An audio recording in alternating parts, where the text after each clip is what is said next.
Hi students, welcome to a new class. ഇന്നത്തെ ക്ലാസ്സിൽ നമുക്ക് കുറച്ച് ക്വസ്റ്റ്യൻ പേപ്പേഴ്സ് ഡിസ്കസ് ചെയ്യാം.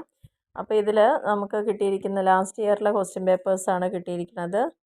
അതിൽ ഫസ്റ്റ് ആദ്യം നിങ്ങൾക്ക് വന്നിരിക്കുന്ന answer the following questions. Each question carries 2 marks. ഓരോ ക്വസ്റ്റ്യനും 2 മാർക്കാണ്. എല്ലാ ക്വസ്റ്റ്യൻസും നിങ്ങൾക്ക് ആൻസർ ചെയ്യാം. Explain the idea or concept behind the esprit D corps principle. അതായത് ഫയോളിൻ്റെ 14 പ്രിൻസിപ്പിളിൽ വരുന്നൊരു പ്രിൻസിപ്പിളാണിത്. എസ്പിരിറ്റ് ഡി കോപ്സ് എന്ന് പറയുന്നത്. ആ ഒരു പ്രിൻസിപ്പിളിൻ്റെ കൺസെപ്റ്റ് എന്താ? യൂണിയൻ ഈസ് സ്ട്രെങ്ത് എന്ന് പറയുന്ന ഒരു കൺസെപ്റ്റാണത്. അപ്പോൾ ആ ഒരു കൺസെപ്റ്റ് എന്താണെന്ന് ചോദിച്ചിട്ടുണ്ട്. What do you mean by case and method? What is meant by MBO, management by objectives? Who is a manager? And fifth question, list out any 4 criticism of administrative theory or approach to management. Administrative തിയറിയുടെ 4 ക്രിറ്റിസിസംസാണ് ചോദിച്ചിരിക്കുന്നത്. ആറാമത്തെ question എന്ന് പറഞ്ഞാൽ what do you mean by job description? 7th one, what is meant by feedback control? 8th one, what do you mean by decentralisation? ഡീസെൻട്രലൈസേഷനിൽ മെയിനായിട്ട് decision എടുക്കാനുള്ള power സബോർഡിനേറ്റ്സിനും കൂടിയിട്ട് delegate ചെയ്ത് കൊടുക്കുന്ന ആ ഒരു system. 9th, planning and controlling are rightly called as Siamese twins of management. Explain. അതായത് പ്ലാനിങ്ങും കൺട്രോളിങ്ങും രണ്ടും ഒരേപോലെ മൂവ് ചെയ്യേണ്ട കാര്യങ്ങളാണ്. അതിനെക്കുറിച്ചൊന്ന് എക്സ്പ്ലെയിൻ ചെയ്യാനാണ് പറയുന്നത്. 10th ക്വസ്റ്റ്യൻ പറയുന്നത് list out any 4 benefits or advantages of planning. പ്ലാനിങ്ങിൻ്റെ 4 ബെനിഫിറ്റ് അല്ലെങ്കിൽ അഡ്വാൻറ്റേജ്. 11ാമത്തെ question define management. Management definition കൊടുക്കുക അവിടെ. 12ാമത്തെ പോയിന്റിൽ ക്വസ്റ്റ്യൻ പറയുക list out any 4 roles or activities of the middle level management. Middle level management ഏതെങ്കിലും 4 ആക്ടിവിറ്റീസ് അല്ലെങ്കിൽ റോൾസ് കൊടുക്കാൻ. 13ാമത്തെ question what do you mean by a policy? അതായത് പോളിസി എന്താ, പ്രോഗ്രാം എന്താ, പ്രൊസീജിയർ എന്താണ് എന്നൊക്കെ നമ്മൾ പ്ലാനിങ്ങിൻ്റെ ആ സമയത്ത് അവിടെ കൊടുത്തിട്ടുണ്ട്. എന്തിനാണ് പോളിസി എന്ന് പറയുന്നത്? What is meant by work ethos? Work ethos എന്താണ്? What do you mean by recruitment? Recruitment കൊണ്ട് ഉദ്ദേശിച്ചിരിക്കുന്നത് എന്താണ്? ഇനി ഇതിൽ ആദ്യത്തേൽ നമുക്ക് എല്ലാ ക്വസ്റ്റ്യൻസും അറ്റൻഡ് ചെയ്യാം. 15 ക്വസ്റ്റ്യനാണ്, 2 മാർക്ക് വീതം 30 മാർക്കാണ്. പക്ഷേ സീലിങ്ങിലൊരു ക്വസ്റ്റ്യൻ പേപ്പർ ആയതുകൊണ്ട് 25 മാർക്സ് വരെയാണ് നിങ്ങൾക്ക് അവിടെ കിട്ടുന്നത്. ഇനി രണ്ടാമത്തെ സെക്ഷൻ എന്ന് പറയുന്നത് റൈറ്റ് എ നോട്ട് ഓൺ. ഇതിലും എല്ലാ ക്വസ്റ്റ്യൻസും അറ്റൻഡ് ചെയ്യാം. ഒരു ക്വസ്റ്റ്യന് 5 മാർക്കാണ്. അപ്പോൾ 16ാമത്തെ ക്വസ്റ്റ്യനിൽ write a note on the contingency approach to management. Management contingency approach ഏതാണ്?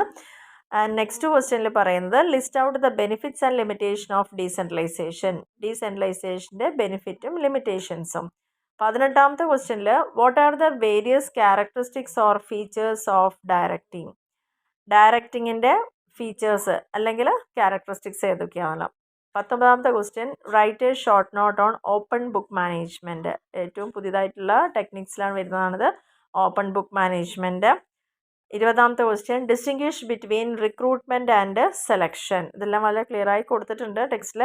റിക്രൂട്ട്മെൻറ്റും സെലക്ഷനും തമ്മിലുള്ള ഒന്ന് പോസിറ്റീവ് അപ്രോച്ചാണ്, ഒന്ന് നെഗറ്റീവ് ആണെന്നുള്ളതൊക്കെ പറഞ്ഞിട്ടുള്ളത്. 21st list out the basic features of neo classical approach. ഓരോ അപ്രോച്ചുകളെ കുറിച്ചാണ് ഇവിടെ ചോദിച്ചിരിക്കുന്നത്.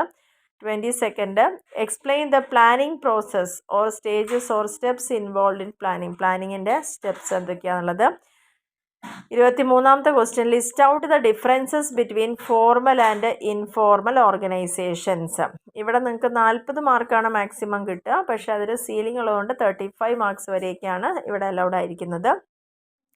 പാർട്ട് സിയിൽ ആൻസർ എനി 2 ക്വസ്റ്റ്യൻസ്, 4 എണ്ണം തന്നിട്ടുണ്ട്. ഏതെങ്കിലും 2 ക്വസ്റ്റ്യൻസ് നിങ്ങൾക്ക് അറ്റൻഡ് ചെയ്യാം. ഒരു ക്വസ്റ്റ്യന് 10 മാർക്ക് വീതമാണ്. 24ാമത്തെ essay question explain in detail the various sources of recruitment. എങ്ങനെയൊക്കെയാണ് റിക്രൂട്ട്മെൻറ്റ് ചെയ്യാൻ പറ്റുക, അതിൻ്റെ സോഴ്സുകൾ എന്തൊക്കെയാണെന്നുള്ളതാണ് പറഞ്ഞിരിക്കുന്നത്. 25ാമത്തെ ക്വസ്റ്റ്യനിൽ list out the characteristics of business ethics. Business എത്തിക്സിൻ്റെ ക്യാരക്ടറിസ്റ്റിക്സ് എന്തൊക്കെയാണ്? Explain the principles of business ethics. Business എത്തിക്സിൻ്റെ പ്രിൻസിപ്പിളും കൂടിയിട്ട് എക്സ്പ്ലെയിൻ ചെയ്യാം.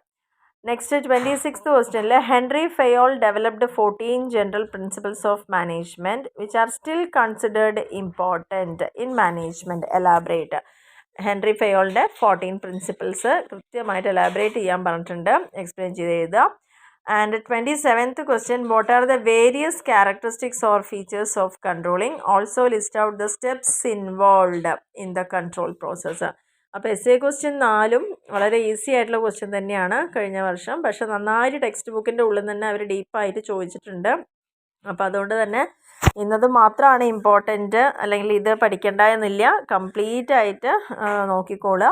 അപ്പോൾ ഈ ഒരു ക്വസ്റ്റ്യൻ പേപ്പർ കാണുമ്പോൾ തന്നെ നിങ്ങൾക്ക് മനസ്സിലാവും എവിടെ നിന്നൊക്കെയാണ് ചോദ്യം എങ്ങനെയൊക്കെ വന്നിട്ടുണ്ടല്ലോ. അപ്പോൾ ഈ ക്വസ്റ്റ്യൻസ് ഒക്കെ ഒന്ന് എന്തായാലും പഠിച്ചു വെക്കുക. ചിലപ്പോൾ റിപ്പീറ്റ് ചെയ്യുകയാണെങ്കിൽ നിങ്ങൾക്ക് അറ്റൻഡ് ചെയ്യാൻ എളുപ്പമായിരിക്കും. അല്ലെങ്കിൽ ഇതിനോട് തൊട്ടടുത്ത് നിൽക്കുന്ന അടുത്തതായിരിക്കും അതിൻ്റെ അടുത്ത ക്വസ്റ്റ്യൻ പേപ്പറിൽ വരാനുള്ള ചാൻസ് കൂടുതലായിട്ട് കാണുന്നത്. അപ്പോൾ ഇതാണ് നിങ്ങൾക്ക് ലാസ്റ്റ് ഇയറിൽ നടന്ന പരീക്ഷയുടെ ആ ഒരു ക്വസ്റ്റ്യൻ പേപ്പറിൻ്റെ മോഡൽ എന്ന് പറഞ്ഞാൽ ഇത്രയും കാര്യങ്ങളാണ്. അപ്പോൾ ഇവിടെ ഫോക്കസ് ചെയ്യണത് ഈ പറഞ്ഞ ക്വസ്റ്റ്യൻസ് എല്ലാം ഒന്ന് പഠിച്ചോളുക. ഒപ്പം തന്നെ ഇതിനോട് അടുത്ത് നിൽക്കുന്ന തൊട്ടടുത്ത അതിൻ്റെ ഫ്രണ്ടിലോ ബാക്കിലോ വരുന്ന പോയിന്റുകളും കൂടി ഒന്ന് നോട്ട് ചെയ്യാം. Okay, thank